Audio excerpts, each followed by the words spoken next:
Mrs. Frisby and the Rats of Nim, Chapter 2, Mr. Ages. Mr. Ages was a white mouse who lived across the farm and beyond, in a house that was part of a brick wall. The wall lined the basement of what once had been a large farmhouse. The farmhouse itself had burned down so many years ago that nobody could remember what it had looked like, nor who had lived there. The basement remained, a great square hole in the ground, and in its crumbling walls, protected from the wind and snow, numerous small creatures lived. In the summer there were snakes, dangerous to Mrs. Frisby, but there was no need to worry about them in the winter. Just the same, it was a long, hard journey and could be risky unless she was extremely cautious.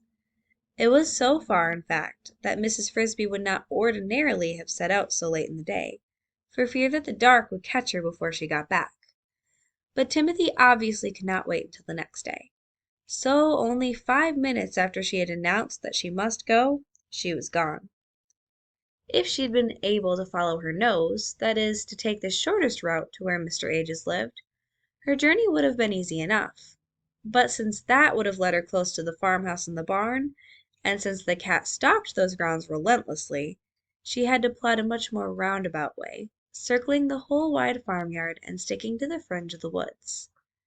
She loped along briskly, moving in the easy horse-like canter mice like to use when they are trying to cover ground.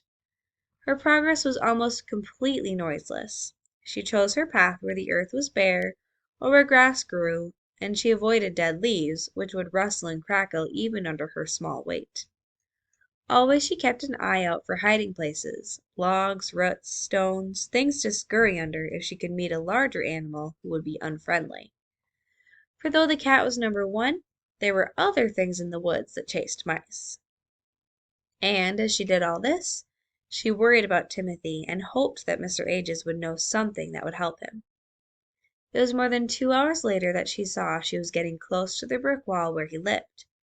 Though her husband had been a great friend of Mr. Ages and had visited him often, Mrs. Frisby herself had been there only once before, and that had been in summer. Still, she remembered the place clearly. It was an odd sort of clearing in the woods. Long ago, when the old house had been lived in, before it had burned, there must have been a wide lawn around it. Over the years this clearing had grown over with a strange mixture of high, rank grass, tall weeds, berries, and wildflowers. In the summer it was a wild and beautiful place, bright with blooms and full of the smell of blackberry blossoms and purple clover. There were harsher plants as well, spiny thistles and poisonous nightshade, and bees droning everywhere. But in winter it had a bleak and almost ghostly look, for the blossoms and the green leaves were gone, and only the dry skeletons of the weeds stood, hung with stalks and seeds and pods that rattled in the wind. It was from these seeds and others, and from the flowers and roots beneath them, that Mr. Ages made the draughts and powders that would sometimes save the sick from dying. The time she had been here before, that was for Timothy too, when he was only a baby, scarcely bigger than a marble.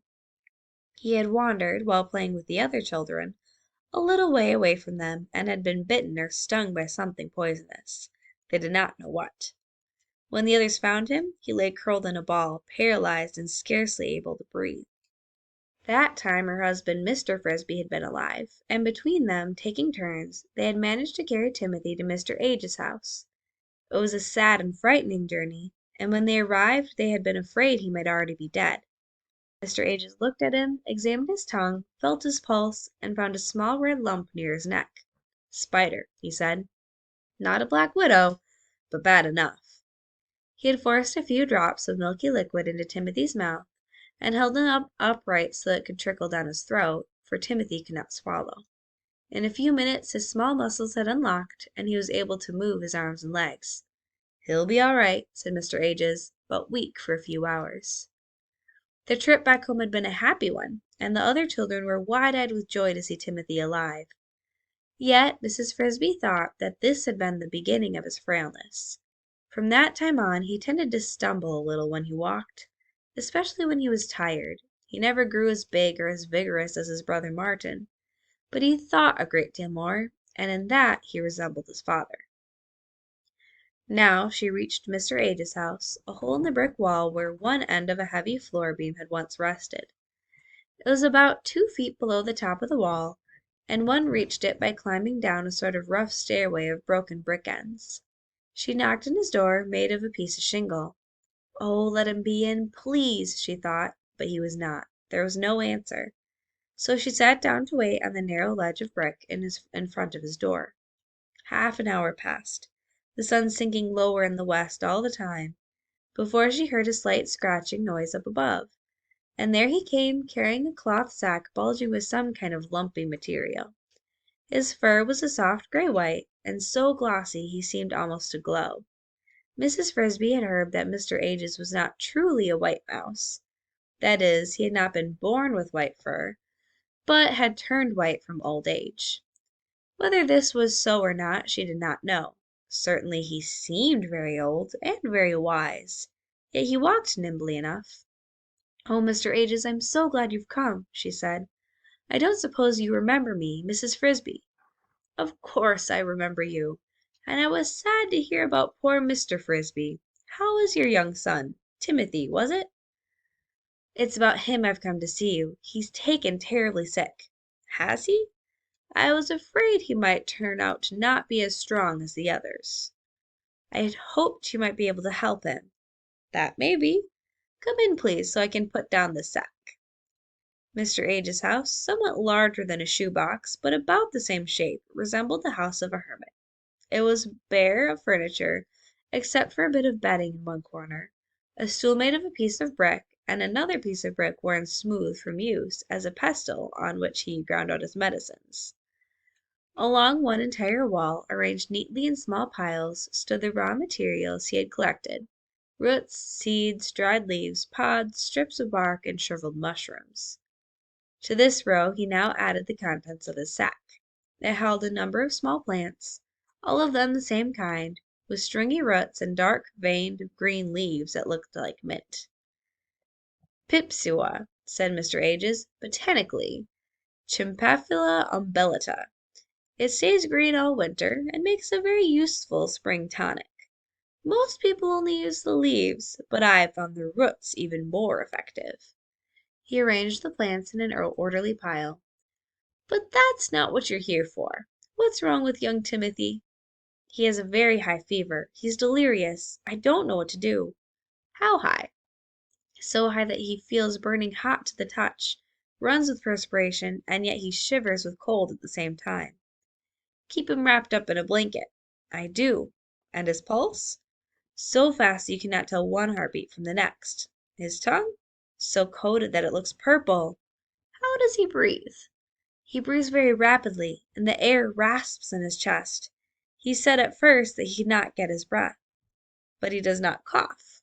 "No." "He has pneumonia," said Mr. Ages. "I have some medicine that will help him.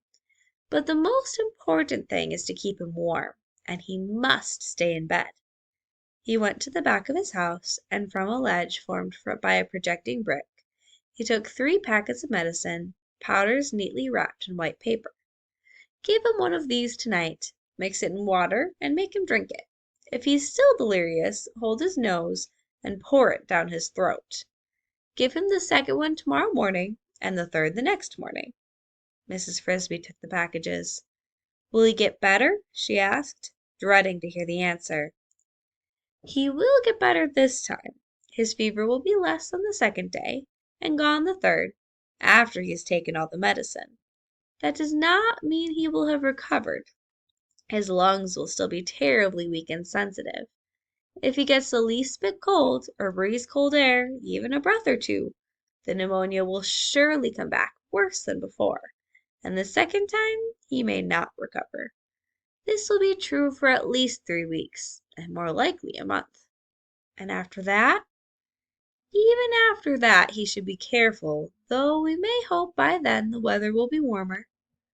By now the sun was getting low in the west, settling into the high mountains beyond the woods. Mrs. Frisby thanked Mr. Ages and set out for home as quickly as she could go.